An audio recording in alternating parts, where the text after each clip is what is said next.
네, 안녕하세요. 김준우입니다. 안녕하십니까, 김준우입니다. 안녕하세요. 저 방송인데요. 오늘 세 번째 시간입니다. 평론가님 없이 한번 찍었어요. 혹시 보셨어요? 아니요, 전혀 안 보셨군요. 안 뜨던데. 안 뜬다고요?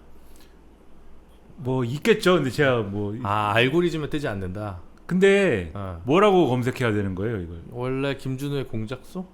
그 김준우라고 검색해도 안 나오고. 공작소라고 해도 안 나오고. 아니 근데 그 맞아요. 공작실 검색하면 딴 거 나오고. 그러니까 이게 문제야. 예. 그래서 애초에 이름을 그러니까 바꾸려고요. 김준우의 야망으로 하라고 그랬잖아요. 그렇습니다. 오늘 김준우의 야망 첫 번째 시간입니다.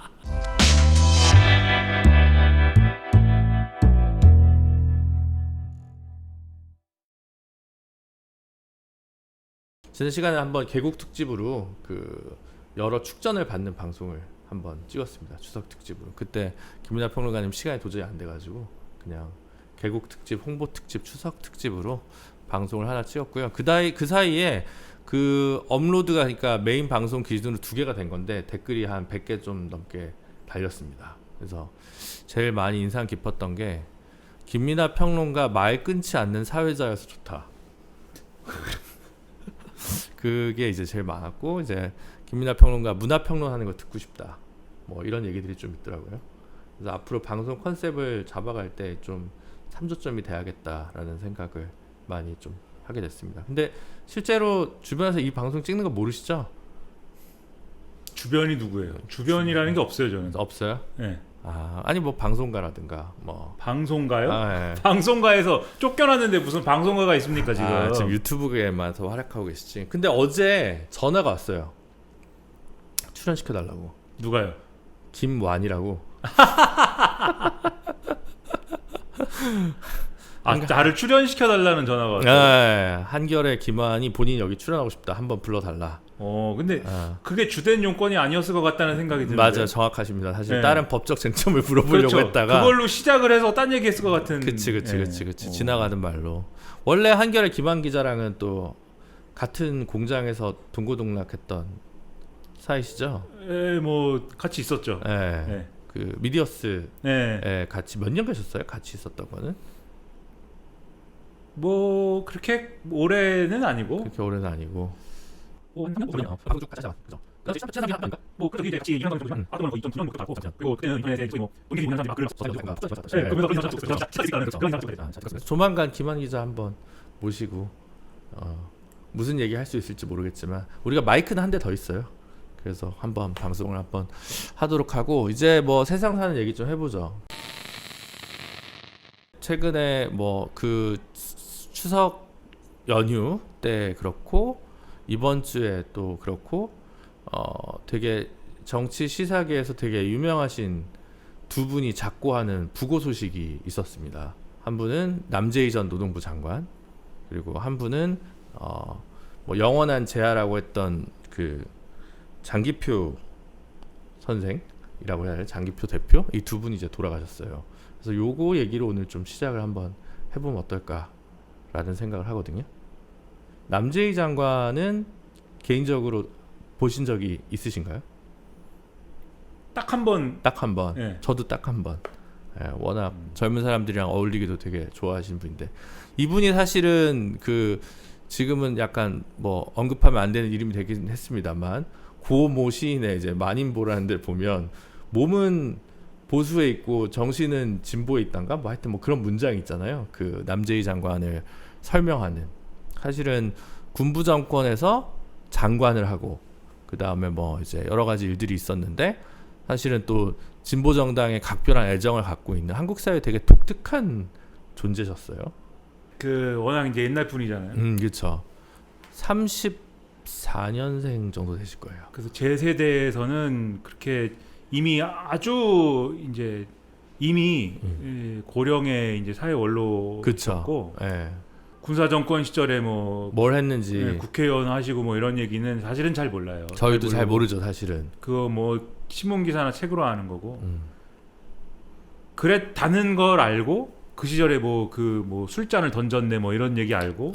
저기 이제 별들한테 최근에 보도가 된, 최근이 아니라 그 당시에도 이제 본인이 한겨레 그 당시가 아니라 후에 이제 2000년에 들어서 본인이 후일담으로. 한겨레 이제 그 글을 쓴 내용이 다시 최근에도 보도가 됐습니다만은 그때는 이제 군부 정권이니까 그 군인들이 국회의원들을 우습게 알던. 이제 여당 국회의원들을 불러가지고 이제 술을 먹고 밥을 먹고 하다가 때렸다는 거잖아요. 그렇죠. 때렸고 예.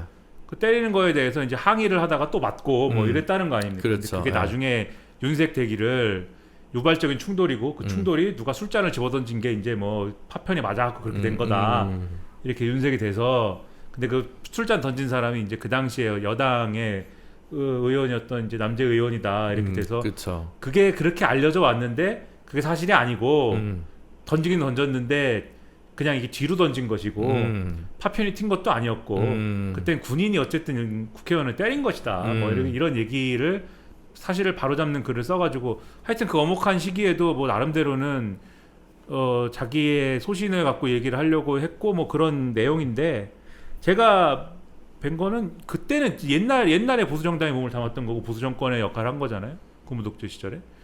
근데 제가 뵀던 거는 프레시안이라는 그 신문이 인터넷 신문 있잖아요. 그렇죠. 예. 거기에 글도 오랫동안 연재하셨던 걸로 기억을 하고 맞아요.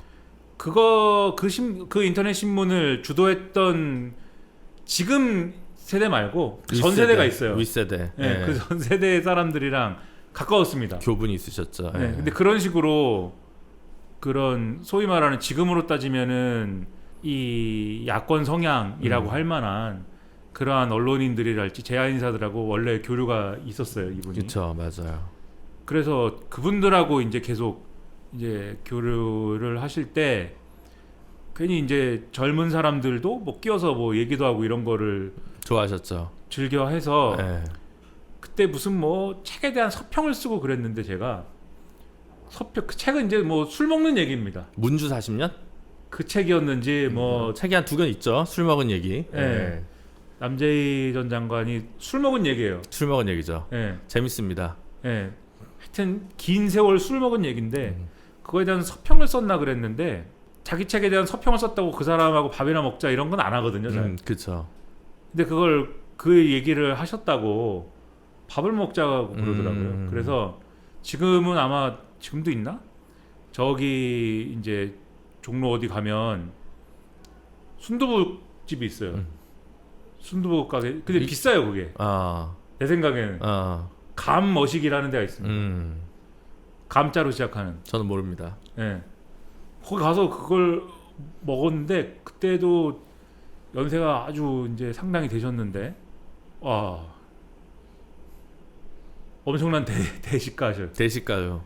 예. 대주가고. 그렇죠, 그렇죠. 예, 맞아요. 그 저도 거기- 코로나 전에 한번 뵀는데 예. 노회찬 평전 쓰신 이광호, 아, 예, 이광호 선배가 얼마 전에 이제 뭐 추모사 같은 것도 페이스북에 쓰셨던데 이제 되게 자주 뵙고 술을 먹고 이랬는데 거의 70대면서부터 그 남재희 전 장관이 소주 한 병 반으로 주량이 줄었다. 뭐 이제 그런 얘기가 있는데 재밌는 얘기는 이제 그런 것 같아요. 그때 원래 남재희 장관이 처음에 그 동아일보인가요? 그 하여튼 언론사를 몇 군데 도시면서 기자 생활을 하셨는데 그때 초년병 시절에 혁신계 출입 기자였다는 거죠. 진보당 조봉암 당수부터 해가지고 그래서 그때부터 자기가 혁신계랑 인연이 있었고 그래서 이제 진보정당 하는 후배들이 되게 예쁘다고 이제 보자 이러면서 이제 밥도 따로 사고 술도 사고 뭐 이제 이런 인연들이 쭉 있었던 것 같아요. 그리고 나서 최근에 이제 또 제일 재밌었던 게 이제 김종인 대표가 조금 더 오른쪽으로 가면서 본인이 이제 이건 진짜 아니다라고 하면서 내가 김종인 대표를 사실은 조금 어떻게 보면 이렇게 붐업을 시켰는데 굉장히 실망스럽다, 잘못한 것 같다 이런 얘기를 나중에 막 하셨었죠. 그래서 어떻게 보면 윗세대 보기에는 그냥 보수 정권에서 오히려 이제 그 일을 하는 그런 이제 그런 인사로 할 텐데 뒷세대가 보기에는 되게 합리적인 사회 어른이고 독서가고 뭐 이렇게 해서 평이 되게 나뉠 것 같다는 그런 생각이 들더라고요. 근데 거꾸로 이제 이번 주에 또 작고하신 장기표 대표님 같은 경우는 사실은 70년대 전태일의 친구로부터 시작해가지고 90년대까지는 엄청나게 사실은 이제 엄청난 활동을 하시고 뭐 민중당 저기 만드는 작업까지도 이제 하시다가 그 뒤로 조금 우양우를 끝까지 하면서 이제 마지막에 국민의힘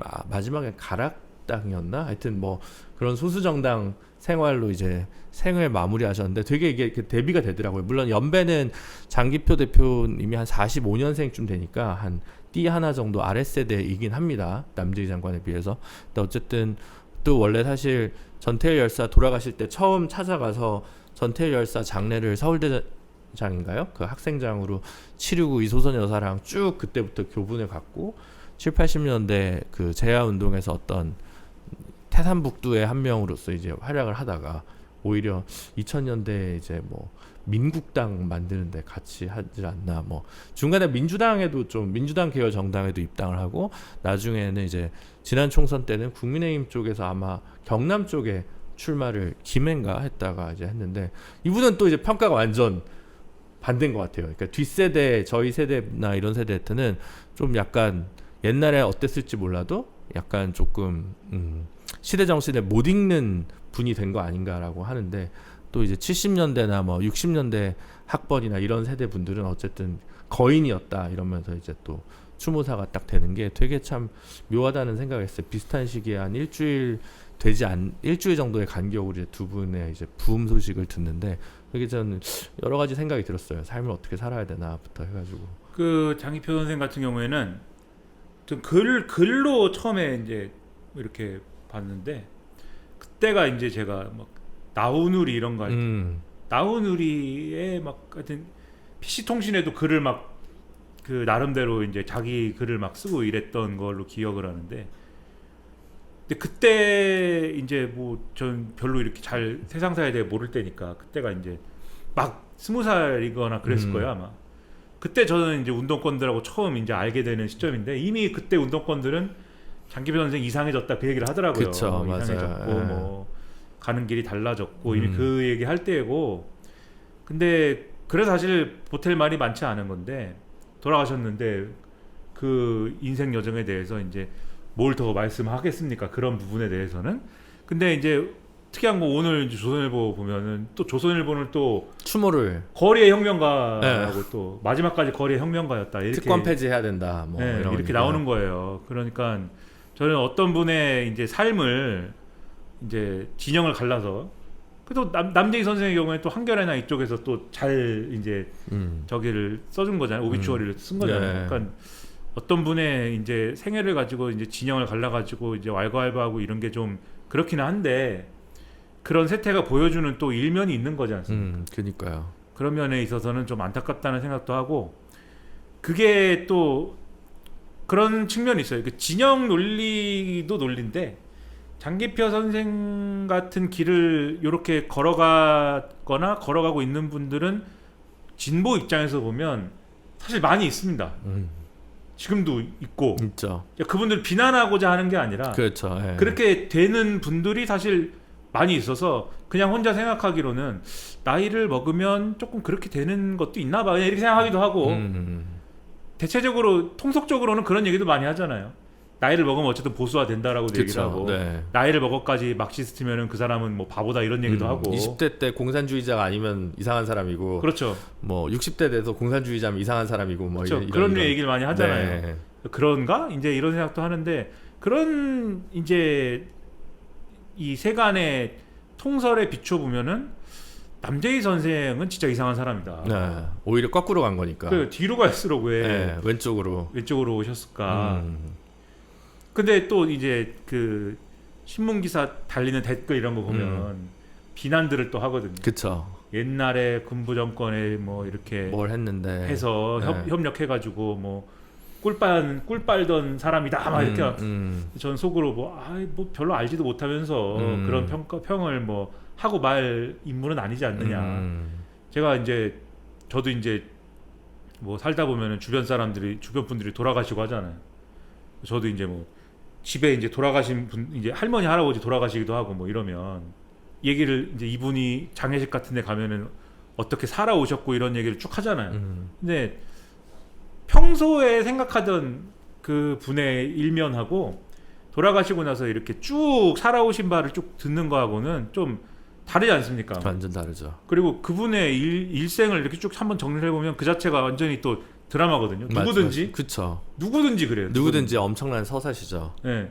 그런 거를 한번 생각을 해보면 이분들의 삶이라는 게 누구든 간에 그렇게 단순하게 또 생각할 건 아니어서 좀 여러모로 입체적으로 생각을 해보는 게 필요하다 이런 생각을 많이 했습니다. 저는 이런 식으로 두 분 뭐 공교롭게 그렇게 됐는데 콘트라스트를 넣어서 얘기하는 데가 잘 없는 것 같아서 여기서라도 이런 한번 얘기해서 얘기해보자. 유튜브가 구독자 수가 늘겠어요? 안 늘죠. 네, 이런 얘기하면 안 느는 거예요. 벌써 지금 이 얘기로 시작을 했잖아요. 네. 시작한 후 30초 만에 나갑니까? 이미 다 나갔습니다. 아, 큰일 났네. 네. 어떡하지? 근데 이제 김준우의 야망이라는 거는 굳이 이 길을 간다 이런 거잖아요. 네, 지금. 그렇죠. 예. 그러니까 뭐 제가 어떻게 할 바는 없고 뭐 남들 안 하는 얘기 장단을 하겠다는 맞춰줘야죠. 건데. 어떡합니까 제가? 또.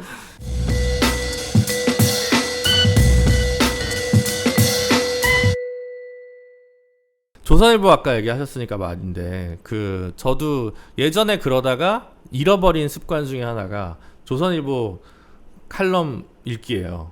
근데 제가 보니까 이제 김민하 평론가님은 꾸준히 이제 보수 언론의 사설에서 이제 행간에 읽는 독법을 꾸준히 이제 또 하고 계시더라고요. 아, 사설뿐만이 아니고 기사와 칼럼을 다 봐야죠. 그러니까요. 근데 사실 그렇게 성실하게 하는 평론가들이 요즘 잘 없거든요. 그냥 대충 뭐 요거는 야마 요렇게 맞춰가지고 얘기하고 말고 이러는데, 근데 제가 오늘자 조선일보 보니까 오늘이라 하는 게 이제 월요일입니다. 월요일인데 며칠이죠? 네, 9월 23일. 그래서 김광일 기자가 쓴 그 보셨죠? 예. 그 뭐죠? 신문은 뭐죠? 정권을 편든 적이 없다 그랬나? 언론은 정권 편든 적이 없다 그런 그랬나? 얘기를 하면서 네. 혹시 윤 대통령이 조중동에 대해 서운하다는 생각을 하면 그거 문제다 뭐 이런 얘기도 그렇죠. 있고 네. 비판을 좀 했죠. 그렇죠. 꽤 흥미로운 칼럼이었다고 저는 생각을 하거든요. 이게 무슨 얘기냐면 뭐 서운한가 본데 서운할 일이 아니라 네가 잘할 일이다라고 이제 생각할 수 있을 것 같은데, 제목이 신문은 정권을 편든 적 없다. 이게 사실은 이제 조선일보 싫어하시는 분들은 이게 무슨 말도 안 되는 얘기냐라고 이제 생각하실 수 있겠는데, 이거는 어디까지나 용산 보라고 쓴 칼럼이잖아요. 사실은 이제 뭐 독자들도 독자들이지만, 그래서 일을 제대로 해라라고 하는 거고, 근데 그 내용 중간에 보면 그 측근에 문제가 있어서 안 되고 거의 뭐 읍참마속을 거의 김건희 여사 읍참마속을 해야 된다는 내용까지도 제목에는 안 들어가 있는데 내용적으로 들어가 있더라고요. 그래서 지금 조선일보의 보수 걱정, 나라 걱정이 장난이 아니구나라는 걸 이제 딱 요즘 계속 흐름이 그랬습니다만 오늘도 이제 딱 명료하게 되게 보여주는 칼럼이어서 전 되게 인상 깊게 읽었거든요. 오늘 그게 제일 좀 인상적이지 않았나요? 뭐 요즘에 다 인상적이죠. 토요일 날 같은 경우에는 네. 논설 실장이 칼럼을 썼어요. 논설 실장? 제목이 윤석열 대통령은 뭐 보수가 맞냐는 취지예요. 과연 보수가 맞느냐라는 취지인데 박정훈 씨였나? 박정훈 논설 실장. 네. 네, 제목 있네. 윤 대통령은 보수인가? 저 보수인가? 아, 이재명 범죄 혐의에 혀를 차다가도 김 여사는 이란 반박을 당하면 궁색할 때가 많다. 보수 지지자로선 속된 말로 X 팔리는 심정이 된 것이다. 그러니까는 이분이 논설실장이 제목을 윤석열 대통령은 보수이냐라고 쓸 때는 네. 보수인 것 같아서 보수이냐라고 썼겠습니까? 아닌 것 같아서 아니 보수냐라고 썼겠습니까? 근데 이게 윤석열은 좌파냐 이렇게 묻는 게 아니고 네. 보수를 왜 파괴하느냐라는 거예요 지금. 그렇죠. 네. 그러니까 예를 들면은 지금 척진대가 가령 최상병 문제 사건으로 인해서 해병대 예비역들이랑 척지고 또 의사들이랑 척지고 그쵸. 지난번에 좀 말씀드렸습니다만, 그리고 과학기술인들하고 척지고 R&D 예산 삭감해서 그 직군으로 보면 이런 사람들이랑 척졌는데 이런 사람들 사실은 대체적으로는 보수의 우호적인 사람들 아니냐. 보수 비율이 더 높은. 그렇죠. 그게 뭐냐 이게. 네. 그리고 정치적으로 보면 이준석이랑 척지고 한동훈이랑 적지고. 한동훈이랑 싸우고 한철수 내치고 이게 뭐냐 이게. 유승민 내치고. 그렇죠. 유승민이랑 그러고 이게 뭐냐. 그리고 지금 김건희 여사 이거 뭐냐. 그러니까 보수 유권자층이 볼 때 납득이 안 되는 게 김건희 여사가 왜 마포대교에 가서 그러느냐. 그렇죠. 이런 게 납득이 되냐. 그리고 왜 김건희 여사는 그 명품백을 수수를 해도 제3의 장소에 가서 조사를 받고 도이치모터스 주가 조작 의혹에 대해서도 검찰이 결론을 안 낸 지가 지금 예? 거의 지금 4년째 그쵸. 돼가는데 예. 이런 일에 대해서 어떻게 정당화를 할 수 우리가 어떻게 정당화를 할 수가 있느냐. 한탄을 막 해요. 한탄을 막 합니다. 가장 최근에 양상원 주필이 쓴 칼럼의 내용은 김건희 여사에 대한 읍소였습니다. 읍소. 김건희 여사님 이러다 다 망하겠습니다. 왜 이준석하고 싸워야 됩니까? 김건희 여사님 때문에 시작된 다툼이 아닐까요? 저는 그렇게 추정을 하는데 왜냐면 이거는 공개된 일이 없는 얘기잖아요. 그쵸. 나는 그렇게 추정을 한다. 예. 그리고 한동훈 대표하고 왜 싸워야 됩니까? 그것도 김건희 여사 때문 아닙니까 사실. 그러니 김건희 여사님께서 이준석 한동훈하고 화해를 하라고 좀 얘기 좀 해주십시오. 그게 지금 9월 12일자고요. 양상원 칼럼. 윤 대통령 위에 김 여사만이 할 수 있는 일이라는 제목의 칼럼입니다. 그 화해를 김건희 여사만 시킬 수 있다. 그러니까 보수 언론이 조선일보, 조선일보는 그런 게 아니고 중앙일보도 김정아 씨라고 있어요. 네. 그것도 토요일 날 쓴 글이었나? 김정아 씨도 막 비분 관계에서 비슷한 얘기입니다. 이럴 수가 있느냐. 그러니까 지금 장난이 아닌 수위에 이르렀고. 그렇죠. 근데 이제 글만 그렇게 쓰는 거냐? 제가 볼 때는 이 동향들을 쭉 보면은 뭔가 구체적인 움직임들이 있었구나 싶은 부분도 있고 이상해요 하여튼 요새. 그러면 지난번에 그 특검법 때 반란표가 3표 반 나왔었잖아요. 국회에서. 근데 이제 제2 요구권 해가지고 거부권 행사해서 이제 국회로 이제 또 법안들이 빠꾸가 돌아올 텐데 한동훈 대표랑 윤석열 대표 회담에서 뭐 좋지 않은 징조가 벌어지면 거기서 오히려 더 이제 반란표가 더 나올 것이냐. 그래서 완전히 이제 국정 동력을 잃어버릴 것이냐. 이거를 좀 예견하시는 거예요?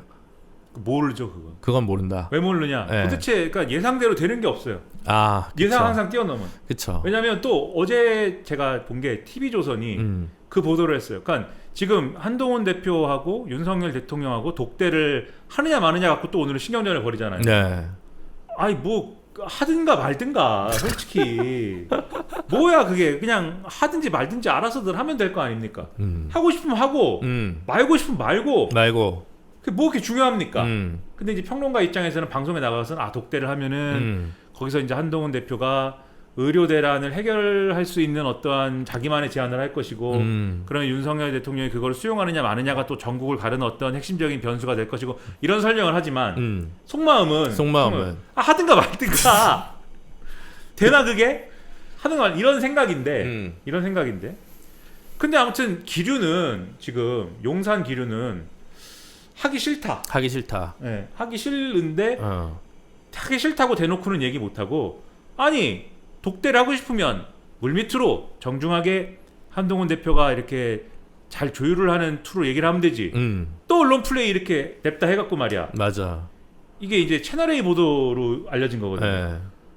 이걸 냅다 해가지고 말이야. 또 언론 플레이 해가지고 우리 곤란하게 만들고 말이야. 이거 방방 뜨면서 이번 저 만찬 자리는 윤석열 대통령이 이 의료 개혁의 어떤 정당성 이런 것들을 말씀하는 이런 자리이기 때문에 한동훈 대표가 하고 싶었던 뭐 여야 의정 협의체 이런 거 다 안 됐잖아요. 그런 게 다 안 됐으니까 이제 역시 의료 개혁의 한 길로 가야 해 이런 거 하는 자리다. 다른 얘기 나오는 그런 자리 아니다. 근데 한동훈 대표는 뭐 하려고 독대 얘기하고 이러냐 뭐 이런 분위기란 말이죠. 그러니까는 근데 밖에서 볼 때는 아니 그 여당 대표하고 독대 하나 못 하나 대통령이? 그러니까요. 야당 대표도 아니고. 그러니까요. 네. 뭐 이렇게 되잖아요. 근데 TV조선의 어제 보도를 봤는데 TV조선의 그 보도의 태도가 어땠냐면 대통령실이라고 한동훈 대표하고 싸우기만 하는 것은 아니다. 수용해 줄 것은 또 수용해 줬다. 그런 얘기를 하는 거예요. 뭘 수용해 줬다는 거냐? 이용전 의원 있잖아요. 네. 그다음에 장해찬 전 최고위원 있잖아요. 네, 있죠. 이분들이 계속 이제 대통령실에서 뭘 한 자리를 하느냐 마느냐가 사실은 총선 직후부터 얘기가 나왔는데 그랬죠. 그 얘기가 없어졌었거든요. 네. 얘기를 요새 안 해서 어떻게 돼가는 거야 그랬는데 용산에서 안 하기로 했다. 이분들은 용산에 안 오기로 한 것이다. 아하. 그게 왜 그런 거냐? 이분들이 계속 한동훈 대표에 대한 비판을 하고 이랬기 때문에 이분들이 용산에 가게 되면은 당정 갈등으로 비출 우려가 있어가지고 용산에서 이분들은 그러면은 안 하기로 그렇게 비출 우려가 있으니까 그러니까 이런 거는 양보한 거 아니야 이런 보도를 하는 거예요. 그래서 저 같은 사람들은 맨 이제 그런 쪽으로만 생각하는 게 직업인 사람들은 아 용산도 언론 플레이를 하는구나. 용산도 우리가 일방적으로만 하는 건 아니야. 이런 언론 플레이를 하는구나. 이렇게 생각했거든요. 그렇게 생각이 되지 않습니까? 뭐 그렇죠. 네. 그러니까 상식적으로 그런 보도가 나오면 그쵸. 용산이 언론 플레이 하는구나 이렇게 생각하게 되잖아요. 그렇죠? 그렇죠. 근데 오늘 장해찬 전 최고위원이랑도 방송 많이 하셨죠? 두세 번? 두세 번밖에 안 했어요. 장해찬 전 최고가 SNS에 글을 올렸다는 거예요. 아, 못 봤어요. 이 TV조선의 보도를 보고 윤석열 대통령이 경로를 하셨다. 아, 경로를 했다. 이 보도는 사실이 아닌데 왜 이런 보도가 나왔느냐. 이 보도가 이렇게 나오게 된 이유를 빨리 알아내라. 아, 이유를 알아내라는 게 뭐야? 또 대노하셨구나. 그렇죠. 누가 이런 얘기를 TV조선에 했는지 알아내라. 정무라인에서 했겠지. 그러니까 무슨 나름의 그 생각을 갖고 한 거 아닙니까? 왜냐면 한동훈 대표하고 독대 여부를 놓고 또 이 당정 갈등 되게 생겼고 당 분위기가 지금 안 좋은데 안 좋죠. 김건희 여사 그 특검법 가지고 필리버스터도 안 해버렸잖아요. 그쵸. 분위기도 안 좋은데 또 독대 여부를 가지고 또 윤한 갈등 이렇게 되면 안 되니까 꼭 그런 건 아니고 이렇게 가려고 한 건데 대통령이 또 격려했다고 그러고 그리고 또 그 체코가 있는 동안 또 뭐 한동훈 대표가 뭐 국민 민심을 받들어야 된다고 뭐 인터뷰해가지고 그것 때문에 또 대노하셨다고. 그것 때문에 또 불만이라고 하더라고요. 그러니까 이게 그러니까 정상적인 예상을 다 벗어나죠. 그러니까 정상적인 형태의 그 상황이 아닌 거잖아요. 제가 생각한. 그러니까 그러면 이게 당정 관계가 앞으로 어떻게 되는 것인지 그리고 과연 내일 오늘 23일이니까 네. 내일의 만남은 성사가 되는 건가? 되는 것인지 독대나 하는 것인지 그 자리에서 김건희 여사 특검법에 대해서 이탈표나 이런 것들에 대한 얘기는 있는 것인지 하나도 이제 장담할 수가 없는 상황이고 겉으로는 국민의힘이 이제 김건희 여사 특검법 처리할 때는 이탈표 없어요. 이렇게 얘기를 하지만 내부에서는 분위기가 안 좋은 것 같아요. 안 좋을 수밖에 없겠죠. 너무 안 좋고 네. 그러니까 필리버스터 안 했겠죠. 그랬겠죠. 근데 뭐 방송 나와서는 아예 필리버스터 할 가치도 없어서 안 했습니다. 뭐 이렇게 얘기를 하는데 아, 그거 필리버스터 했다가는 너 왜 그딴 거 필리버스터 해? 라고 하면서 그 추석 민심에 오히려 지역구에서 반발만 생기니까 필리버스터를 할 사람을 채우는 게 너무 힘들었을걸요? 그렇기도 하고 두 가지인데 첫 번째로 지금 말씀하신 대로 그 자리에 나가서 필리버스터 하려면 김건희 여사는 잘못한 게 없습니다. 이렇게 해야 되는데 그리고 김건희 여사에 관한 지금까지 검찰의 처분이나 수사 내용이나 이런 것들은 정당합니다. 이런 얘기를 해야 되는데 특검을 막아야 되니까 근데 그렇게 얘기하기가 너무 궁색하고 사람이 몇 명 없겠지. 그렇죠. 논리가 서지 않고 사실 그 사람 못 채웠을 거야. 한 5명은 있었겠죠. 할 사람이. 그죠. 근데 사실은 이게 아닌 것 같고 오히려 손해인 것 같고 그쵸. 개인 정치인들은 그렇죠. 이때 가만히 있어야지. 그런 거고 두 번째로는 필리버스터라는 거는 하나의 당만 하는 건 아니지 않습니까? 민주당도 해야 되거든요. 그쵸.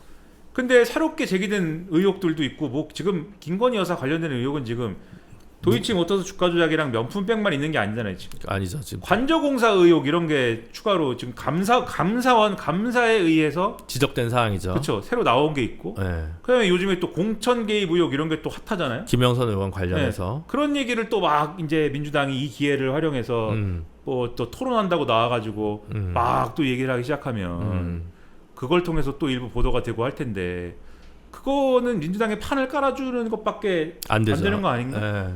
그러니까는 그런 생각하다 보니까 그냥 하지 맙시다. 하지 말자. 어차피 그리고 거부권 행사 건의할 건데. 맞아. 필리버스터 하면 우리만 힘들고 우리도 지치고 하지 맙시다.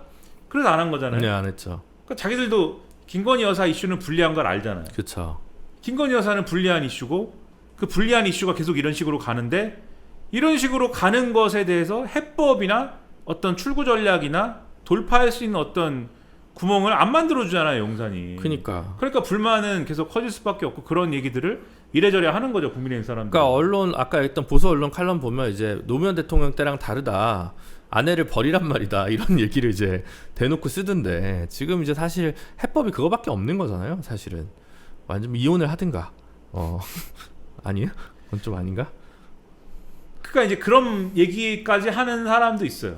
보수 지지자 보수에서 중에. 꽤 있죠. 네. 예.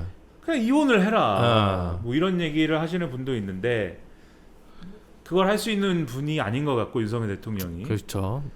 깊이 사랑하시는 것 같아요. 예, 근데 그게 아니라면 적어도 근데 그러면 모양새를 어쨌든 배우자 하지 않습니까? 그렇죠. 일방적으로 감싸고 이렇게 하는 모습이 아닌 모양새를 어쨌든 만들어야 되잖아요.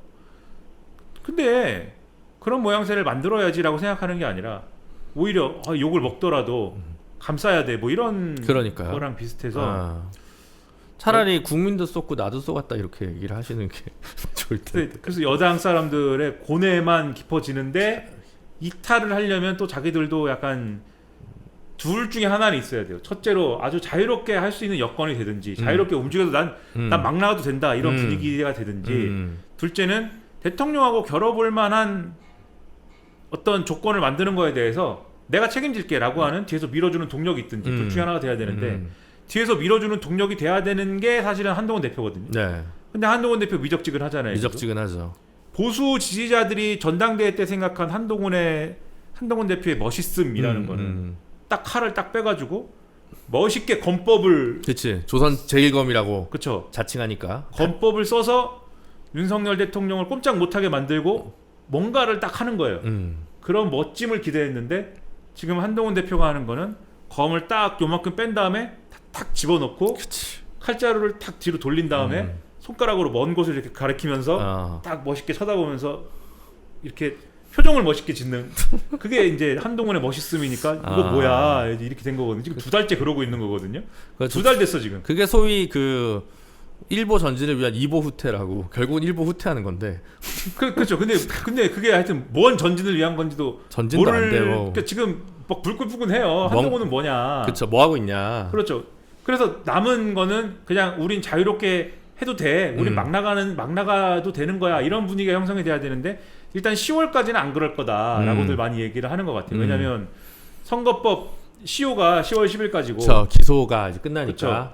그 선거법이라는 게 사실 뭐 또 요즘에 브로커 얘기들 많이 하는 거 봐서도 그런데 그쵸. 또 하면 하는 거거든요. 그렇죠. 잡아내려면 잡아내는 거예요, 뭐든지. 그렇죠. 원래 숫자 맞춤하고 깔 맞춤해서 여기 숫자 맞추고 하는데 그렇죠. 보기 싫은 애들 하나씩 집어 넣으면 그만이고. 이제 그러니까 뭐 그런 하려면 하는 거니까 네. 좀 조용히 있는 게 낫지 않아? 이런 게 있고 그다음에 하여튼 하반기는 예산이니까 지역구 예산이나 이런 거 생각하면 또 좀 관리해야 되는 거 아니야? 이런 그럼 생각들이 정치인 있어서. 개개인은 그렇게 개인 수를 쓰는데 셈을 하는 걸 이해를 해요. 뭐 나 필리버스터 일단 안 나갈래. 그 다음에 공소시효나 이런 거 정리된 다음에 좀 나서든가 아니면 한동훈이 나서야 나도 뭘 나서지. 뭐 이렇게 개인 정치인들이 셈을 하는 건 이해는 하지만 국민은 불행해지는 거 아니에요. 우린 불행해진 지 오래됐죠 지금. 우리 너무 오래됐나? 이 뭐예요 이게 지금 도대체 이게? 그러니까 예? 진짜 어떻게 하면 좋아요, 진짜. 이 지금 뭐 예? 병원에를 제대로 갈 수가 있습니까? 뭐 그렇다고 무슨 뭐 지금 국가적 어떤 과제라고들 그렇게 주장해 왔던 어떤 그런 것들이 가령 뭐 연금 개혁이면 연금 개혁, 뭐 노동 개혁이면 노동 개혁, 뭐. 노동 개혁도 아니고 뭐 내용도 예? 노동 개혁도 아닌 노조 개혁이었고 노조 때려잡기였죠 결론은. 그쵸? 예. 노조 개혁인데 개혁이 아니야. 개혁이 아니고 노조 미화하기, 노조 미화하기, 노조 증오, 뭐 이런 거를 그것도 하다가 말았어요 또. 그쵸. 예? 하다 말고 하라는 게 아니라 교육 개혁은 아직도 그게 뭔지 모르겠고 아무도 몰라요. 예. 예. 고교 학점제나 제대로 시행할 수 있을지나 모르겠어요. 그거 그것도 할 일이 엄청 많은데. 예. 그거 뭐 남는 게 뭡니까 지금? 남는 게 수사, 재판, 취임 후에 재판 받을 게 많겠죠. 수사도 자기 편 수사 막느라 뭐 제대로 진도 나가는지 모르겠고. 지금 법관 증언도 사실은 상반기에 멈췄었어요 국회 때. 우리 변호사들, 그러니까 법 쪽에서 관심 있어하는 이슈. 예. 예. 아니 근데 법관 증언안이 사실은 이제 문재인 정부 때부터 추진이 되다가 제가 알기로 한동훈 법무부 장관 때 정부 법안으로 올라왔어요. 근데 여당 대표가 됐잖아요. 여당 대표가 막아. 그걸 왜 막냐고 제가 이제 그거를 알아봤었거든요. 국회에 네. 있을 때 당 대표니까 이렇게 그 판사 국회 파견 나온 판사가 있잖아요. 법원 행정처에 불렀어요. 지금 어떻게 되고 있는 거냐 이랬더니 이제 다 좋은데 검사도 똑같이 증언해야 된다 라고 이제 국민의힘에서 주장을 하고 민주당에서 이제 그걸 못 받겠다 그래가지고 이제 큰일이다 그런 얘기를 하더라고요. 근데 그분은 나중에 보니까 올해 옷 벗고 이제 대형 로펌에 가셨는데 어쨌든 그래도 지금 법관 증언이 안 되고 있어요. 법관 증언이 지금 되게 절실한데. 근데 검사 증언을 얘기하려면 저는 뭐 얘기할 수도 있다고 보는데 그러면 검사가 무슨 일을 하는 거냐를 일단 정리를 해야 돼요. 그러니까 그게 이제 차이인 거예요. 왜냐하면 사실은 수사권 조정 이후에 검사 칼퇴가 늘었습니다. 그러니까. 그래서 지금 검사 증언이 필요한지 잘 모르겠어요. 그렇죠. 그 검사 증언을 하려면 검사가 많은 일을 해야 된다는 게 전제가 일단 돼야 되잖아요. 그렇죠. 그러면 검경 수사권 조정을 되돌리고 싶어하는 게 이제 국민의힘의 논리니까. 그러면 검경 수사권 조정을 되돌리려면 검사한테 수사권이 집중돼갖고 생긴 문제를 어떻게 해결하겠다가 또 붙어야죠 거기에. 그런 문제가 된 적이 없다고 생각하죠. 국민의힘은 그게 문제죠. 그러니까 이게 그러니까 뭐냐고요. 그러니까 뭐 진도가 나가는 거 하나도 없고 연금 개혁은 뭡니까? 연금 개혁은 정부 아니라고 띡 던져놨는데 이거는 시작할 때 던졌어야지 이런 거는. 그쵸. 갑자기 뭐예요? 그리고 국회가 논의를 했지 않습니까? 다 해놓고 선택 안 하더니. 국회가 논의를 했으면 적어도 그 다음에 정부가 안을 낼 때는. 국회 논의가 된 안 중에서 된 거 뭐 중에서까지는 제가 바라지도 않고 국회 논의가 진행된 거에 어떤 연장선에서 논의할 수 있는 얘기를 해야 될 거 아니에요. 근데 이거는 전혀 새로운 얘기를 오늘도 그 윤석명 교수라고 그 양반이 글을 썼는데 참 답답한 사람들이에요. 그런 분들의 구미에 맞는 안인데 정부안이 그러니까 소위 말하는 연금 개혁 갑자기 연금 개혁 얘기하면 이상하지만 소위 말하는 재정 안정론이라는 게 있고 소득 보장론이라는 게 있잖아요. 재정 안정론자들이 좋아할 만한 얘기를 이번에 정부안으로 꺼낸 거잖아요. 그쵸. 그러면 내가 재정 안정론자면은 이 얘기를 이게 비록 이렇게 보이지만 국회가 얘기하던 거에 연장선에서 매끄럽게 가져갈 수 있는 얘기야 이렇게 주장을 할 것 같아요. 그쵸. 근데 이 재정 안정론자인 윤 교수의 경우에는 자 국회가 논의하던 거랑은 완전 결이 다른 얘기야. 이렇게 전제를 하면서 다시 논의해야 돼 이거는. 이렇게 접근을 또 하고 나는 이게 뭐지 나는 참. 그럼 이렇게 되면 연금 개혁의 진도가 나가겠습니까? 그러니까 뭐 하나 뭐 제대로 하는 게 없는. 그럼 이 정권은 5년 동안 뭐 5년을 채울지도 모르겠지만 5년 동안 뭘 하는 정권입니까 그러면? 사실 이럴 때는 좀 내각제가 맞는 것 같아요. 대통령이 빨리 좀 사퇴를 하고. 내각제였으면은 물론 이제 내각제도 내각제 나름이지만. 일본 같았으면은 일본 정치가 우리가 일본 정치가 모범적이라고 생각하지 않잖아요. 안 하죠. 일본 정치 아주 자민당 거의 일당 독재로 여태까지 해왔다고 생각하잖아요. 일본 같으면 이런 상황이면 거기 이제 일본 용어가 있는데 내리기가 시작됩니다. 내리기. 총리를 끌어내리기 시작해. 역대 이제 일본 정치의 사례를 보면 총리가 이런 식으로 내려가야 되는데 안 내려가잖아요. 안 내려가고 버티는 사례들이 있어요. 이번에 기시다 후미오는 자기가 내려가는 거잖아요. 내려갈 때면 내려가거든요. 아베 신조도 뭐 아파서 그랬다고는 하지만은 자기가 내려간 거잖아요. 내려갈 때 되니까 알아서 내려가야 되는데 안 내려간 놈들이 있습니다. 그럼 당에서 끌어내려요. 그래서 내리기라고 하는 용어를 붙입니다. 누구 내리기? 일본어로 뭐 언어 말이 있는 거예요? 네. 와 내리기는 번역어일 거 아니에요? 네, 한국어로 번역해서 내리기. 내리기. 영국도 작년이었나? 그 일주일인가 만에 그 여자 총리가 뭐 금리랑 뭐 하여튼 경제정책, 통화정책 이상한 거 얘기했다가 바로 이제 끌어내렸잖아요. 그 최단명 총리 갑자기 이름이 거기 자꾸 그 너무 단명해서 이름이 기억이 안 나. 이름이 생각이 안 나는데 리즈 트러스였습니까? 생각이 안 나는데 그런 식으로 끌어내린단 말이에요. 그렇죠. 윤석열 대통령 여당이 끌어내렸습니다. 내각제였으면 윤석열 총리였으면 끌어내렸죠. 이게 뭐예요 지금 이게? 이미 사실 지난 총선 때 바뀌는 거죠. 어떻게 보면. 근데 그렇죠. 뭐 조금 뭐 경우는 다르지만 그게 좋은 일인지는 차치하고 어쨌든 그쵸. 그 사실 그래가지고 이게 어떻게 보면 예견된 비극일 수도 있어요. 왜냐면 그 문재인 정부 말미에 아까 나왔던 양상훈 그때도 주필이었나 그 양반이 이제 대통령제 그만하자라고 조선일보에서 그때 썼단 말이에요. 그러니까 보니까 이제 보수의 후보감 중에 대통령감이 없다라고 그때 판단했던 게 아닌가. 대통령제 그만하자도 그만하자고 총선 때는 대통령이 알아서 내려와라라고도 쓰고 뭐 무슨 뭐 그러니까 그들의 불만이 장난이 아니죠 지금. 사실 총선 전부터 제가 이렇게 다시 복기를 쭉 해보니까 조선일보를 필두로 해서 한동훈 대표를 어쨌든 수면 위로 조기에 끌어올려서 김건희 여사 쪽을 정리하자라는 분위기가 있었어요. 제가 이제 와서 쭉 이렇게 다시 복귀를 해보니까 그리고 한동훈 비대위원장이 시작하자마자 김건희 여사 쪽하고의 일종의 파워게임이나 이런 것들이 쭉 있었던 거예요. 지금 와서 보니까. 그렇죠. 그걸 조선일보랑 한편으로 이렇게 해서 한 거 아닌가 이런 생각이 들 정도니까. 그게 삐져나온 게 이번에 이제 명태균 김영선 사태 아닌가요? 어떻게 보면 그렇게 볼 수도 있는 거죠. 네, 복귀해 보면 아 이게 좀 뭔가 힘겨루기가 있었고 거기서 잘 안 된 거 아니냐. 뭐 그렇게 볼 수도 있는 거죠. 네, 그래서 지금 갑자기 또 그 명태균이라는 인물이 정가의 핫 이슈, 핫 인물로 이렇게 갑자기 떠올라서 사실 저는 처음 들어보는 이름이었거든요. 우리 같은 사람은 전혀 모르는 이름이죠. 되게 처음 들어보죠. 네. 그런데 이제 보니까 원래 뭐 이준석 대표랑도 좀 면식이 꽤 있었던 것 같고, 그러니까 지금 또 이제 이준석 대표한테 또 불똥이 튀어가지고 거기도 지금 뭐 아니다, 뭐 큰 별일 없었다, 뭐 이제 이런 식으로 이제 진화를 하고 뭐 하는데 그래서 전화를 한번 해보시죠. 그런 사이는 아니야. 통화한 적은 없어. 술 먹은 적은 있는데 방송 끝나고 술 먹은 적은 있는데 제가 저기 뭐 천하람 의원이나 이기인 지금은 뭐죠? 최고위원? 거기랑도 이제 방송을 오래 해서 거기는 통화가 좀 할만한 사이인데 이준석 대표는 약간 좀 대표님이 높으신 분이잖아요. 그래서 뭐. 대표 대 대표로 한번 합시다. 그치. 그 이후에는 근데 하여튼 따로 술 먹은 적은 없어요.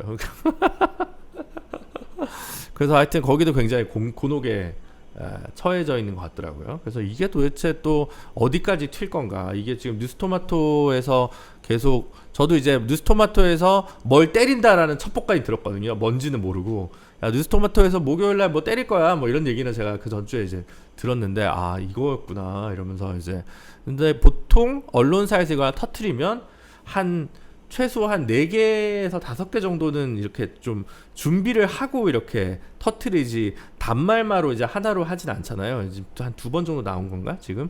그러니까 앞으로 또 뭐가 나올지 그리고 이거에 자극받고 정권이 이미 이제 기울어져 있는 상황에서 또 어디서 뭐가 이렇게 툭툭 튀어나올지 그것도 좀 뭐 관전 포인트인 거 한 것 같아요. 근데 이분이 사실 뭐라고 생각할지 모르겠지만 뭐 자기는 정책 책사라고 하고 하지만 우리 이제 선거 용어로는 브로커라고 많이 부르는데 그렇죠. 여의도에서 옛날에 달건이라는 표현도 많이 쓰죠. 건달에 뒤집는. 옛날에 이제 저도 뭐 이렇게 하다 보면 어디 동네 선거 같은 거 도와주고 하잖아요. 괜히 사무실에 나타나는 분이 있어요. 이런 분들은 요런 급은 아니고 진짜 잔챙이 같은 있습니다. 분이 와가지고 내가 몇 표를 들고 있다. 그렇죠. 네가 얼마를 써야 된다. 그렇죠. 컨설팅 해주러 와요. 그러면 이제 됐다고 하고 돌려보내면 되는데 그렇죠. 이분은 그거를 아주 프로페셔널한 수준까지 하시는 분인 거고 그렇죠. 경남에서는 특히 창원을 중심으로 해서는 이분이 꽤 말빨이 먹히는 분이에요. 그러니까 제가 그 뉴스토마토 첫 보도가 나온 날 이제 목요일 날이잖아요. 그래서 지나가다 이제 보수 쪽에 있는 분하고 마주쳤는데 그분은 이제 아직 사태 파악이 안 됐더라고요. 그분 국민의힘에 있는 분인데 제가 조금 얘기를 해줬어요. 그때 이제 MC라고만 나왔는데 MC라는 분이 제가 얘기를 들어보니까 뭐 명 누구라고 하던데, 그러니까는 맹태규 딱 이렇게 들더라고요. 그러니까 벌써 알고 자기도 뭐 이제 선거 준비할 때 만나라고 하는 얘기 많이 들었고 실제 한번 뭐 보기도 했고 뭐 줄줄줄 얘기를 하더라고요. 그러니까 그 정도로 잘 알려진 사람인 건데 브로커. 뭐 근데 그분이 이걸 볼 수도 있으니까 브로커라고 하는 사람들도 있을 것이다. 있을 것이다. 브로커라고 하는 사람도 있을 것이다. 근데 이게 그러면은 동네에 요렇게 하고 다니는 분이 이분 하나겠냐고요. 아니죠. 뭐 잔뜩 있거든요. 그러면 그런 분들이 사실 사실 참 대놓고 말 못할 그런 거래와 기획을 많이 하고 다닙니다. 그래서 그런 게 예를 들면 문제가 되기도 해요. 가령 제가 브로커예요. 김민아가 김준우를 한번 이번에 밀어봐야 되겠다. 기생해서 사는 거예요. 김준우를 한번 밀어봐야겠다. 그래서 김준우를 출마를 시킵니다. 근데 출마하는데 김준우가 돈이 좀 없어요. 그러면 이래저래 해서 뭐 돈도 약간 대주고 김준호가 인지도가 좀 없어요. 없어. 여론조사를 돌려요 여기다가 여론조사 쭉 돌려가지고 인지도를 높여주는 거지. 네, 김준호라는 녀석은 이런 녀석이다라고 하면서 녀석은 좀 그렇죠. 김준호 후보는 이런 후보다 이러면서 이렇게 엄청난 이력을 가진 후보가 혹시 선거에 나오면 지지하시겠습니까? 이런 여론조사 막 돌려요. 그렇죠. 막 돌리고 상대 후보는 이런 후보입니다. 뭐 둘 중 누구 지지하시겠습니까? 막 계속 돌리고 그 다음에 이제 또 높으신 분들하고 사진 찍는데 같이 가자 그러고 막 내가 저기 아니까 그거 아니까 내가 그리고 당에서 이상한 임명장 하나 받아오고. 네. 내가 뭐 어디 본부장 아니까 가서 뭐 하고 뭐 이런 걸 막 하고 막 해. 그럼 이제 당선이 됩니다. 물론 정의당으로는 안 될 수도 있어요. 제가 냉정하게 얘기해서. 근데 너무 깊이 몰입하지 마요. 네. 거대 정당으로 됩니다. 네. 김준우의 야망. 거대 정당으로 김준우를 당선을 시켰다. 당선이 됐어요. 웬 마타도야. 어쨌든 계속 얘기해봐요. 네. 좋아요. 그러면 정의당이 거대 정당인 대한세계 평행우주에서 해냈다. 네. 그러면 브로커 김민아는 뽕을 뽑아야죠 이제. 리워드를 받아야지. 네. 그래서 이제 그때 꿔준 돈도 좀 받고 꿔준 돈을 근데 뭐 이자를 얼마 쳐서 받는지는 모르겠지만 돈도 받고 그 다음에 내가 이렇게 보니까 김 의원님 어디 지역구에 뭐 있는데 내가 아는 사람 중에 오촌 조카 여기 자리 좀 넣어달라고 훌륭한 사람이 있는데 한번 써보시라. 선의로 쓸 수도 있는 것이고 또 어디 저기 길이 이제 나야 되는데 안 난 데가 있어가지고 포장이 좀 침수가 나서 이렇게 이런 거 하고 막 뒷돈이 오가고 식당에 가서 뭘 먹고 이렇게 하는 거잖아요. 근데 왠지 이제 아직도 그런 사람이 있을까 싶은데 또 여사님이 좀 브로커를 좋아할 것 같은 느낌적인 느낌을 좀 주잖아요. 그래서 이런 녀석들이 전국적으로 있을 텐데 꼭 이런 녀석들이 다 김민아 브로커가 다 뭘 해놓냐면 김준우랑 사진을 다 찍어놔요.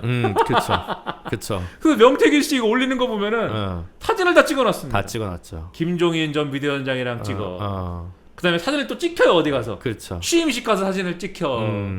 이준석하고 사진 찍어. 페이스북에 올려. 다 나옵니다 이런 게. 근데 전국에 그런 브로커들이 몇 명입니까? 다 나와가지고 이제부터 얘기를 하기 시작하는 거예요. 나는 이렇고 저렇고. 어떻게 감당하려고 그럽니까?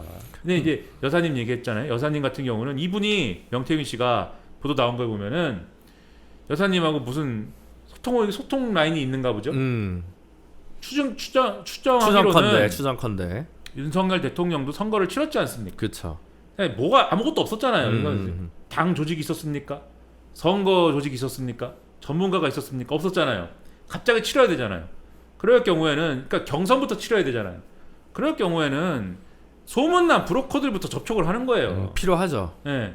경남은 누구다라고 했을 때는 맹태규이다 이렇게 됐을 가능성이 있는 거고 특히 지금 나오는 보도 보면 제 생각에는 이준석 대표가 2011년에 전당대회 2011년이 아니라 2021년에 전당대회에서 대표될 때 인볼브가 된 것 같다. 그때 약간 인연이 있었던 것 같거든요. 맞아요. 그렇게 보이는 것 같아요. 네, 그 정도로 잘 알려진 분이면은 좀 컨택이 됐을 수도 있고 그때 알았던 거 아니냐. 그 뒤집어 얘기하면 윤석열 대통령이 경선을 치르거나 대선 본선을 치를 때 이미 김건희 여사는 이 윤석열 캠프의 일종의 재갈공명으로서 또 진두지휘하고 그런 게 있으니까 취임식에 한겨레 보도에 의하면은 명태균 씨 초대하고 이런 관계가 된 거 아닐까? 지금은 재갈공명보다 거의 측천무 수준인 것 같은데. 뭐 제가 뭐 측천무를 잘 몰라서 무슨 후까지 되는지 모르겠고. 근데 이 명태균 씨가 동네에서 그렇게 김건희 여사 팔고 다녔다는 거예요. 내가 하늘에 나는 새도 떨어뜨리고 김건희 여사한테 전화통화 한 통으로 뭐 이렇게 얘기를 하고 다녀서 세계일보 보도를 보면 공직기관 비서실에서 2번 만났다는 거예요. 명태균 씨. 2번 만나서 하지 마세요. 하지 말라. 그만하세요. 가만히 있어라. 네, 근데 국민의힘 사람들이 계속 얘기하는 게 명태균 씨의 허풍 때문에 일이 이렇게 된 것이지 사실이 아닙니다. 사실이 아니다. 라고 얘기를 하는데 호가호위한 거다. 그렇죠. 만약에 허풍이고 거짓말이었으면 그때 공직기관 비서실이 만나가지고 명태균 씨한테 하지 마세요 경고 2번 하고 끝났을까요? 구속됐습니다. 명태균 씨는 변호사 사기 아닙니까? 만약에 이게 허풍이면? 그쵸. 사기 아니에요? 지금 막 법리가 막 스쳐 지나가지 않으세요? 어떻게 엮어야 될까? 공직기관 비서관실도 진짜 일할 맛이 안 나겠다. 그때 구속되는 거예요. 명 씨는. 근데 그냥 둔 거잖아요 지금. 그냥 두고 김영선 전 의원이 6,300만 원을 거를 정치자금법 위반으로 수사할까? 이런 상황인 거잖아요 지금. 저는 이것도 다른 또 이게 스토리가 있다고 저는 생각을 하는데 아무튼 이런 상황인 걸 봐서는 적어도 김건희 여사하고 이 명 씨라는 분은 뭔가가 서로 있지 않으면 이 관계 설명이 안 된다라는 설명이 안 점에서 된다. 이것도 하나의 대단한 시한 폭탄이 아니냐 그런 생각을 하고 있는 거죠. 진짜 나라 꼴이 어떻게 될런지. 그러니까 좌파가 왜 나라 꼴 걱정을 하고 있어야 됩니까? 우리가? 제가 지금 저희가 그게 한 20년째 고민이잖아요. 네? 뭐예요 지금? 그러니까. 좌파가 좌파다운 고민을 하고 말이죠. 나라는 우파 걱정해야 되는데. 그러니까요. 우리는 다른 걱정하고 네. 우리는 해외의 좌파 걱정하고 뭐 이런 걸 해야지. 언제까지? 지금 해외에 얼마나 많은 일들이 있는지 아십니까? 문제가 많죠. 지금 네. 독일도 큰일 났어요. 지금 좌파의 영국의 고향 역도 있잖아요. 불란서. 네, 뭐 프랑스 큰일 났어요. 이게 뭐예요? 프랑스 이런 총선 있다고 좋아했잖아요. 그렇죠. 마크롱한테 지금 뒤통수 대응하고 있죠. 근데 그것도 좌파인데 또 나름의 또 잘못이 있었어. 의견을 못 모으잖아요. 그러니까. 쩌리 사회당하고 음. 그 불교의 프랑스하고 또 양맞잖아요 지금. 남았죠. 그거 또 그런 얘기도 하고 독일 큰일 났어. 동독의 그 유명한 인터넷 그 뭡니까 그 저널 중에 중에 자꾸 얘기하고 있잖아요. 네, 알죠. 그거를 이제 이렇게 요즘에 챗GPT가 잘 돼가지고 어. 뭐 글을 주면 번역 잘합니다. 아, 챗GPT가 네. 이걸 제가 무슨 물론 또 챗GPT를 불린다 지금 정상 많이 들어가지고 기후위기가 가고 있습니다. 기후위기가 가지만 원전에서 버려가지고 많이 처벌했어요. 좌파들이 이런 좌파들이 원전은 수용이 되지 않아 이런 것들이 지금 드러나고 있어서 아. 큰일 났습니다. 근데 아무튼 기사를 썼는데 지방선거를 했는데 동독의 두 개 지역에서 이번에 그 뭡니까 독일이라는 대안이 선거를 크게 가지고 큰일 났다 이런 기사 그런 내용인데 최고 극파 주기죠. 네, 그래서 그것 플러스 지금 시도대 경정을 같이 한 상당 등등과 좌파당 보기엔 안 했지만 좌파당 찔러지는 사태가 일어난 게 마이크리 동맹이라는 게 있어요. 이분들이 그때 선정을 해가지고 이게 뭐냐 지금 거기 어려워요. 그게 어렵죠. 그래서 좌파들이 전 세계적으로 지금 어려운 이 시기 우리는 윤석열 정권의 대한민국을 걱정하면 이게 뭐냐. 왜 우리가 지금 보수 걱정을 하고 있냐 지금. 대한민국 걱정할 때가 아니다. 전 세계 노동계급과 전 세계 좌파를 걱정할 때인데 예? 대한민국은 이제 모르겠다 솔직히. 야, 이거 꼭 쇼츠 따요. 대한민국을 모르겠어요 이제 나는. 뭐예요 이게 지금. 진짜 모르겠더라고요. 아 하도 물어보니까 그 저기 그 중도파라고 해야 되나 김호기 교수가 지금 시대 정신이 사라져가지고 대선 주자들 뭐 이재명, 한동훈, 뭐 김경수, 김동연, 뭐 오세훈 뭐 이런 사람들 다 너희의 시대 정신은 뭐냐, 시대 정신을 내놔야 된다 뭐 이런 호소하는 칼럼을 썼더라고요. 자기가 쓰진 못하고 하여튼. 그래서 여기 김호기 교수 책은 없어요. 무슨 책 찾아. 근데 시대 정신 가르쳐 주려고. 어디 있네. 아니 이거 아니고 이거 아니잖아요. 아니 이거 아니고 그런 거 이거 아니고 아닐까? 이형남 씨? 시대 정신이 어디 있을 텐데 아 못하겠다. 정치가 우선하다. 아 그런 거 아니고 그런 거 그런 거 아니고 어디 있어? 몬드라곤? 그것도 아니고. 여기 김민아 책 같은 거 하나 딱 있어야지. 김민아 책 여기 없나? 여기 저 있는데. 그 한번 찾았어요. 봤는데 내가. 예, 어디 내가 안 있지? 보는 척하면서 확인 한번 하고 갔는데 없으면 타박해야지라고 생각하면서 딱 봤는데 있어가지고 타박 안 해야지. 싫어서 하는 민주주의? 그게 시대 정신이야 그게. 내가 임종석 씨가 두 국가론을 얘기를 해서 비웃음을 당하고 있잖아요. 난 진짜 웃기다고 생각합니다. 왜요? 물론 임종석 씨가 얘기한 것도 재밌긴 한데 평생 그 얘기 안 했는데 뭐 이제 와서 얘기하냐. 근데 얘기할 수도 있어요. 왜 얘기할 수도 있는 거 아닙니까? 근데 보수의 태도는 정말 웃기다. 그러니까 분명히 문재인 정권이 통일까지는 얘기도 안 했어 사실. 그쵸. 평화를 우선했죠. 그러니까 문재인 정권 식으로 할 때 문재인 정권 식으로 예를 들면 북한에 대해서 비핵화 협상을 하자라고 얘기를 하면서 비핵화랑 조건을 뭐랑 맞춰가지고 제재 완화랑 뭐 해가지고 우리가 경제적인 지원은 뭐 이런 방식으로 하겠다. 우리가 하고 예. 미국을 설득해가지고 뭐 예를 들면 그 수교를 북미 수교를 그렇죠. 하고 북미 수교를 하는 쪽으로 한 발짝 가고 뭐 이렇게 해가지고 풀자 이렇게 갔을 때 그런 이제 해법이 관철이 됐을 때 그러면 그렇게 관철이 돼서 북한이 좀 상황이 괜찮아지면 통일로 가는 길이 가까워지는 겁니까? 아니 뭐 아닐 수도 있죠. 분단 체제 고착화가 될 수도 있죠. 저는 현실적으로 분단 체제가 고착화되는 길로 가는 거라고 보거든요. 네. 그게 나쁜 거냐 좋은 거냐를 떠나서 다른 문제죠. 현실적으로 예. 오늘날 통일이 되는 거의 제가 볼 때 유일한 선택지는 북한 붕괴론이에요. 북한이 그쵸. 붕괴해가지고 그건 30년 전부터 50년 전부터 나오던 그렇죠. 거 아니에요. 예. 북한이 붕괴해가지고 반강제적으로 일부 지역을 중심으로 해서 야금야금 통일이 되고 왜냐하면 북한이 붕괴하면은 중국, 미국 등이 아무래도 갈라서 관리하고 이런 체제일 것이다 라고 하는 보고서가 국책연구기관에서 나올 정도였기 때문에 과거부터 다 그냥 우리께 되는 게 아니니까 유엔 신탁 통치가 될 수도 있고 뭐 그쵸? 그렇죠. 네. 그러니까 그런 건데 아무튼 그런 시나리오 외에는 사실 현실적으로 우리가 생각하는 낭만적인 그런 형태의 평화통일 이런 거는 사실은 없다 라고 생각하는데 근데 그때 문재인 정권이 그런 이제 대북 정책을 추진할 때 보수 언론이든지 보수 정권이 다 뭐라고 그랬냐면 낭만적인 민족주의에 기반한 통일 담론으로는 그 유효한 대북 정책을 펼칠 수가 없고 뭐 이런 얘기를 막 하면서 늘 그렇게 얘기하죠. 이제 젊은 세대는 통일이 현실적으로 어렵다는 것을 다 알고 있는데 언제까지 세차고적으로 할 거냐 뭐 이랬잖아요. 그랬죠. 그러니까는 현실적으로 통일은 어렵다에 전제한 문재인 정권의 통일 정책을 비판을 했잖아요. 근데 북한에 우리 내 친구 정은이가 저랑 연배가 비슷합니다.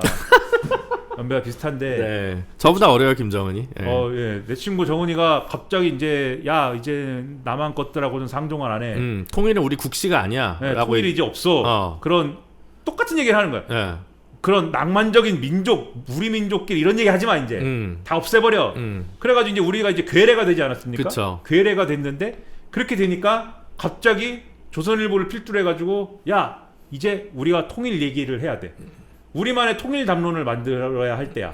이래가지고 통일 지상주의자가 됐어요. 갑자기 보수들이. 원래도 그랬잖아요. 근데 뭐 저기 박근혜 대통령 때도 그게 원래 그때 통일은 대박이다 할 때도 그 박근혜 버전의 통일 담론이 사실 이명박 때 통일은 없다를 하다가 네. 그것에 대해서 그건 좀 너무했어 네. 라는 거 하나. 그래서 통일론으로 가긴 가되 네. 근데 낭만주의적 통일은 얘기를 하면 안 되니까 북한 붕괴론하고 엮어가지고 통일 대박론. 그래서 통일이 돼서 북한이 붕괴돼야 통일이 되는데 북한이 붕괴돼서 우리가 거기를 개발을 하거나 뭔가를 자본주의적으로 재편할 수 있게 되면은 그게 다 우리가 자본주의적 이득으로 돌아오는 거야라는 통일 대박론 이렇게 한 거잖아요. 네. 그러니까는 그렇게 가는 게 또 통일론인데 네. 이번에는 뭐였냐면 민족주의적 그 담론 하에서 정통성 경쟁처럼 돼서 북한이 통일을 벌였을 때 우리가 통일을 선취해야 돼. 얘기가 이래요 지금 보수 쪽이. 그래서 원래 윤석열 대통령이 이번에 8월 15일 날 광복절 경축사 할 때 원래 얘기가 새로운 통일 방안을 제시할 것이다. 그 전에 있었던 이제 뭐 민족 머시기 통일 방안 말고 그 얘기를 한참 하다가 지금은 그거는 좀 오바입니다라고 해서 그 연장선에서 적당히 하는 걸로 정리를 한 거거든요. 북한 붕괴론 여전히 이제 연구하면서. 근데 그렇게 간 건데 갑자기 보수가 통일 지상론자가 되고 갑자기 그 민주당 일각에서 두국가론을 그냥 현실적으로 인식을 하고 인정을 하자. 3인당이 이국가론을 강령에 넣은 걸로 알고 있어요. 아 그래요? 네. 뭐 한창민 의원 계시는 그런 분위기가 된 거예요 지금. 네. 근데 뭐 일단 진보 제껴놓고 네. 보수가 저는 웃기다고 생각하는 게 김정은이 예를 들면은 갑자기 그러면 어느 날 술 먹고 그래도 우리는 한민족입니다 이러면은 네. 할아버지의 유훈을 잊지 않겠다. 그러면은 또 보수가 뭐라고 할 거냐면 우리가 왜 한민족이냐 너네는 핵 개발하고 우리를 핵미사일로 겨누고 있는데 어떻게 한민족이라고 할 수가 있냐 막 비분관계하면서 또 통일 없다고 할 거잖아요. 그리고 또 김정은이가 또 저 남조선 것들은 괴뢰야 이러면은 냉면은 우리 거야 이러면은 누구 성대모사라는 거예요 근데? 정은이 톤이 좀 이렇더라고요. 아, 실제 그래요? 들어보니까는 좀 못 들어봐가지고 톤이 약간 저음이더라고요. 뭐 이러면은 또 통일을 이럴 거 아니에요. 그 정은이 반대로만 하는 게 이렇게 가면은 그러면은 임종석 씨는 통일을 하자고 해도 종북이고 오늘 한동훈 대표가 종북 주사파라 그랬거든요. 통일을 하자고 해도 주사파고 통일을 하지 말자고 해도 주사파고. 이제 북한이 통일하지 말자 그러니까 통일하지 말자고 하는 사람 주사파가 되는 거예요. 그러니까 이게 뭐냐 이게. 두국가로는요. 진보의 족보에서는 사실은 사회당이 제일 먼저 얘기했습니다. 그쵸. 네. 지금의 기본소득당. 근데 사실 또 기본소득당의 그 또 정통이냐는 그것도 논쟁이 있죠. 잘 모르겠으나 노동당에도 계시고 뭐 정의당에도 와 계시고 뭐 그렇습니다.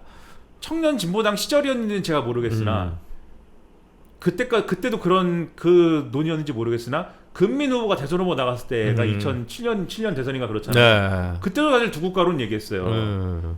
다만 이제 헌법까지 뜯어 고치는 거냐는 변론으로 하더라도 두국가론을 얘기하면서 평화 정책으로 가는 그런 어떤 거를 얘기하자 이런 취지였는데 저는 그런 취지에서 그러니까 뭐 다른 걸 다 빼놓더라도 그런 얘기는 할 수 있다고 봐요. 그래서 그쵸. 의도가 뭐든 간에 그쵸. 의도가 종북이든 저는 사실은 한국의 제3지대 선포하는 정당들이 통일 포기론으로 치고 나갈 수도 있다고 생각을 했었거든요.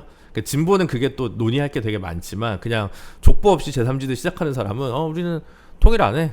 소쿨. 이렇게 가는 것도 방법이라고 생각하는데 정작 그걸 결단하는 당은 없더라고요. 그러니까 목표가 네. 통일을 하냐 마냐인 게 아니고 목표가 평화 군축인데 네, 저희 평화 군축이죠. 평화 군축의 수단으로서의 예를 들면 그 이행기 전략이 뭐냐 우리 용어로 하면 이행기 전략이 뭐냐라고 했을 때 오늘 하다 방송. 네, 좀 그런가요? 아니 괜찮아. 했을 때 그게 이제 두 국가론인 거냐 아니면은 그래도 당사자성을 좀 걸고 이제 평화 군축을 강제해야 되기 때문에 통일을 포기할 수는 없어 이렇게 얘기할 수도 있어요. 그렇죠. 그런 거냐는 논의해볼 주제다라고 생각을 하는데 그런 좋은 논의도 있을 수 있는데 김정은이랑 똑같은 얘기를 하니까 종북이다 라고 하는 게 이 오늘날 대한민국 정치의 시대 정신이다. 보수가 갈수록 수준이 떨어지고 있어. 근데 보수만 그런 게 아니고 사실은 네. 민주당도 그렇게 얘기하는 거고 오늘날 진보 정당도 비슷한 결로 얘기하는 거예요 다. 전반적으로 정치가 그래서 타락했다. 그게 시대 정신인 것 같다 이런 얘기 하려고 약간 돌아왔는데 시대 징후지 그게 어떻게 시대 정신이야. 네? 시대의 징후지. 위기의 징후를 읽는 그런 거지. 그렇게 얘기하지 않으면 사람들이 다 듣지 않아. 듣더라도 납득하지 않고 네. 소화하지 않아요. 오케이. 제가 느끼는 거는. 아. 그래서 저렇게 충격적으로 하는 얘기해야 한다. 저렇게 하는 게 시대 정신인가 보다. 그래서 김준우의 야망이 관철이 안 되고 있다 지금.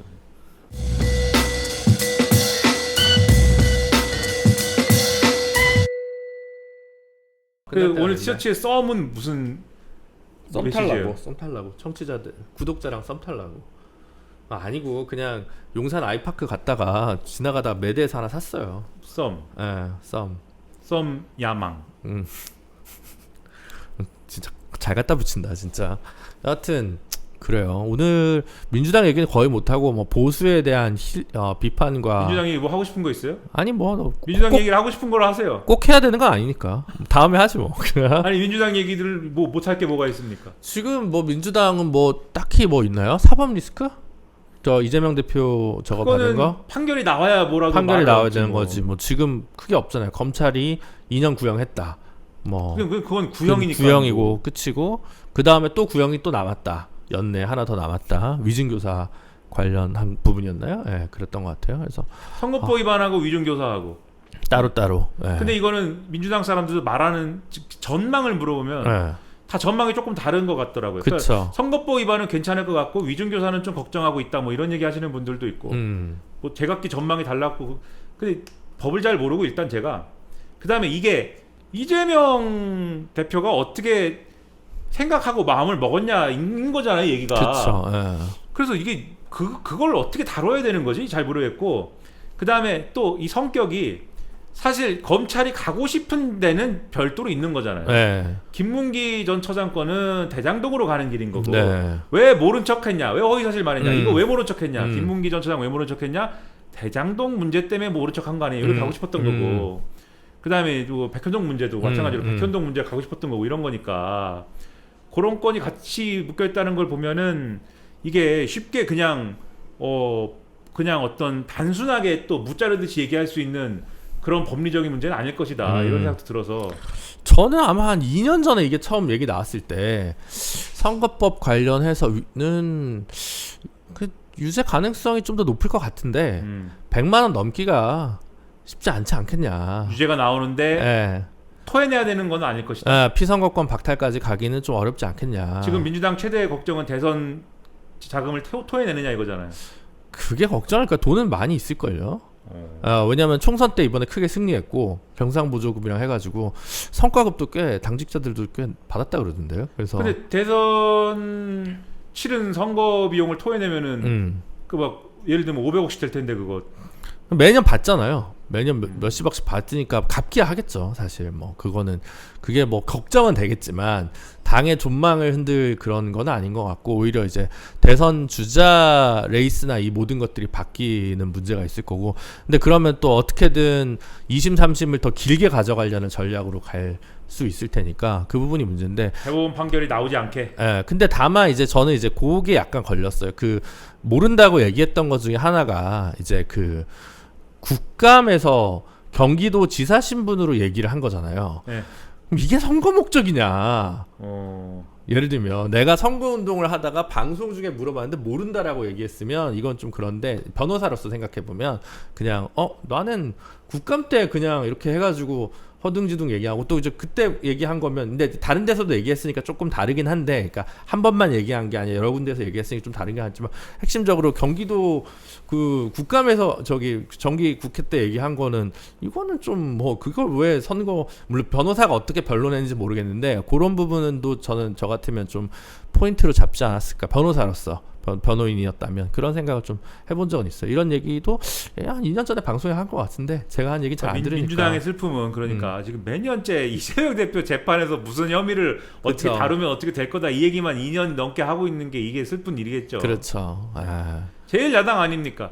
그러니까 의식적으로라도 사실은 다른 쟁점을 충분히 만들어낼 수도 있는 건데 그렇죠. 근데 그 쟁점 만들어낸다고 하는 게 지금 이제 사실 강성 지지층이라고 불리는 분들이 좋아할 만한 이슈거나 그게 이제 예를 들면 계엄령 이거나 또는 제가 볼 때는 이게 그 정책적으로 실효적이냐의 문제 금투세 얘기 같은 거 그게 1,400만 주식 투자자들이라고 얘기를 하는데 그분들의 구미에 맞는 얘기일 수는 있겠으나 그게 뭐 그렇게 실효적인 정책인 거냐에 대한 의문 그쵸. 그런 쟁점 그러니까 지난번에도 한번 말씀드렸는데 지지자 맞춤형 지금 이슈 파이팅을 하는 거거든요. 그렇죠. 올캐치 파티로서 여기 좋아하는 거 여기 그렇죠. 좋아하는 거 좀씩 모아가지고 이렇게 하니까. 그렇죠. 그렇게 투트랙으로 가고자 하는 건데 네. 그러니까는 오히려 이게 민주당이라는 당이 오히려 그 예를 들면 강성 지지층의 편향된 정당의 문제도 있겠지만 그것의 문제가 아니라 기능적으로 요 정치를 사고하는 게 기능적으로 맞춤형으로 거기 이런 문제면 요렇게 요런 문제는 요렇게 하는 거 있지 않습니까? 당이라고 하면은 어떤 지향을 가지고 어떤 문제에 대해서 이 기본적인 지향을 가지고 어떻게 대처해 나간다 이런 게 있는 게 아니고 실용주의적으로. 그렇죠. 그런 이 어떻게 보면 선거 기계에 해당하는 그러한 전략으로 가는 게 지금 제가 볼 때는 나중에 가서는 후과로 다 돌아올 거거든요. 그렇죠.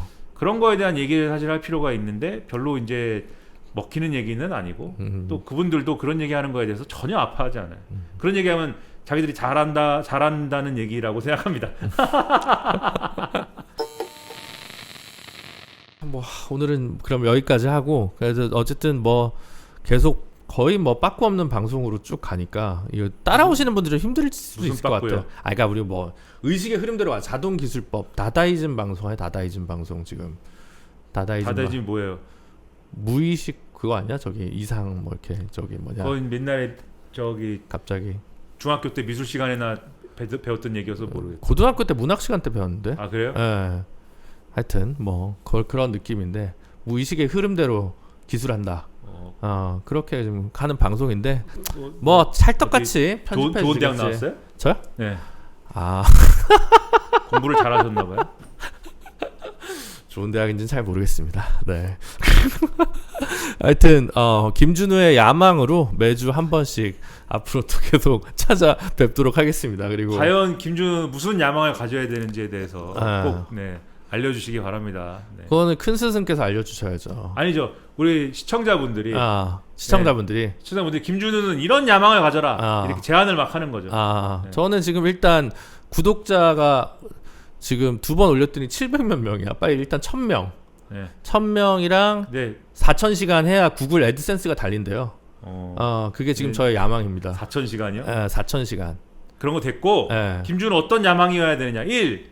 대통령 선거 출마 2. 국회의원 선거 출마 3. 구청장 선거 출마 4. 지방의원 출마가 아니라면 뭐 공중파 진행자 뭐 유튜브나 해라 또는 뭐 라디오를 뭐 해라 뭐 등등. 김준호의 야망 첫 번째 시간 즐겨주셔서 감사드리고요. 다음 주에 더 재밌는 컨텐츠로 찾아뵙도록 하겠습니다. 감사합니다. 감사합니다.